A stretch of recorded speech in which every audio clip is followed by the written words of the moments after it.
بسم اللہ الرحمن الرحیم۔ مرد کی پسلی سے عورت کو بنا کے اللہ تعالیٰ نے مرد کو اپنی اس حکمت کا اشارہ دیا کہ میں نے اس عورت کی تخلیق فرشتوں کی لائی مٹی سے نہیں کی۔ دوستو ویڈیو بہت ہی سبق آموز ہے، ویڈیو کو لاسٹ تک لازمی دیکھیں اور اگر چینل پر نئے ہیں تو چینل کو لازمی سبسکرائب کریں۔ میں نے اسے تمہارے جسم کے حصے سے اس لیے نکالا کہ عورت کا تقدس اور پردہ قائم رہے۔ فرشتوں کو بھی خبر نہ ہونے پائی کہ زمین کی لائی ہوئی کس مٹی سے عورت کی تخلیق ہوئی، یعنی عورت کے تقدس کی حد تو دیکھیں کہ فرشتوں سے بھی اس کی بناوٹ کا پردہ لازمی قرار دیا گیا، اور پہلی عورت اس مرد کی پسلی سے نکلی جس کی وہ منکوحہ کہلائی۔ اب بات آتی ہے پسلی کی۔ عورت پسلی سے کیوں نکلی؟ کیا ٹیڑھا پن وہیں سے ملا؟ نہیں، یہاں بھی حکمت سے بات خالی نہیں ہے۔ انسانی جسم میں دل اور بہت سے نازک حصے پسلی کے پیچھے چھپے ہوئے ہیں، یعنی پسلی ایک ڈھال ہے۔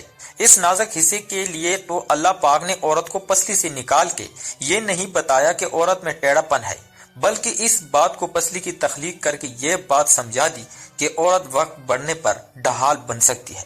حضور پاک صلی اللہ علیہ وآلہ وسلم صحابہ کی محفل میں جلوہ فرماتے کہ ایک شخص حاضر ہوا اور عرض کرنے لگا، یا رسول اللہ صلی اللہ علیہ وسلم، کوئی ایسا مومن بھی ہے جو جہنم میں رہے گا؟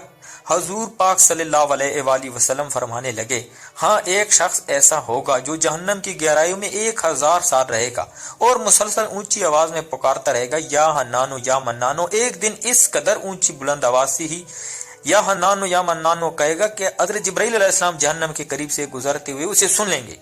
حضرت جبرائیل علیہ السلام حیران ہوں گے کہ یہ کیسی عجیب بات ہے کہ کوئی مسلسل یا حنانو یا منانو پکار رہا ہے۔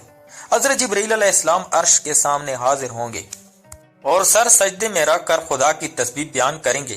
اللہ فرمائے گا، اے جبرائیل علیہ السلام سر اٹھاؤ۔ جیسے ہی حضرت جبرائیل علیہ السلام سر اٹھائیں گے تو اللہ فرمائے گا، بتاؤ جبرائیل علیہ السلام کیا عجیب دیکھا؟ حضرت جبرائیل علیہ السلام عرض کریں گے، اے ہمارے رب، میں نے جہنم سے آتی ہوئی ایک آواز سنی ہے جو کہ گہرے گڑھے سے لگ رہی تھی، کوئی پکار رہا تھا، یا حنانو یا منانو۔ اللہ فرمائے گا، اے جبرائیل علیہ السلام جہنم کی دراکا مالک کے پاس جاؤ اور اسے کہو کہ جو بندہ یا حنانو یا منانو کی صدا لگا رہا ہے اسے جہنم سے نکال کر تمہارے حوالے کر دے، پھر اسے میرے پاس لے آؤ۔ حضرت جبرائیل علیہ السلام جہنم کے دروازے پر تشریف لے گئے، دروازے پر دستک دے، مالک باہر آ گئے۔ حضرت جبرائیل علیہ السلام انہیں اللہ پاک کا حکم سنائیں گے۔ حکم سن کر مالک جہنم کے اندر جائیں گے۔ حضرت محمد صلی اللہ علیہ وسلم نے فرمایا، جیسے ماں اپنے بچوں کو پہچانتی ہے، مالک ایسی جہنم کو پہچانتے ہیں۔ اس کے باوجود آپ یا حنانو یا منان کہنے والے شخص کو تلاش نہیں کر پائیں گے۔ باہر تشریف لائیں گے۔ حضرت جبرائیل علیہ السلام سے عرض کیا، اے جبرائیل، جہنم نے گہرا سانس لیا ہے، اس لیے کون سی چیز پتھر ہے، کون سی چیز لوہا ہے اور کون انسان ہے، اس کی پہچان نہیں ہو رہی۔ حضرت جبرائیل علیہ السلام پھر اللہ کی بارگاہ میں سجدہ کریں گے۔ اللہ پاک ارشاد فرمائے گا، اے جبرائیل علیہ السلام سر اٹھاؤ، تم یا حنانو یا منانو کہنے والے کو کیوں نہیں لائے؟ جبرائیل علیہ السلام عرض کریں گے، مولا، دراکا جہنم مالک نے بھی معذرت کر لی ہے، کہتے ہیں جہنم نے گہری سانس لی ہے، اس وجہ سے پتھر، لوہے اور انسان کے درمیان کوئی فرق نہیں بچا ہے، تو یہ سب جل کر کوئلہ بن چکے ہیں، کسی چیز کی پہچان نہیں ہو پا رہی۔ اللہ فرمائے گا، جبرائیل، مالک سے کہو میرا بندہ جہنم کے فلاں گڑھے میں، فلاں کونے میں اس حالت میں پڑا ہوا ہے۔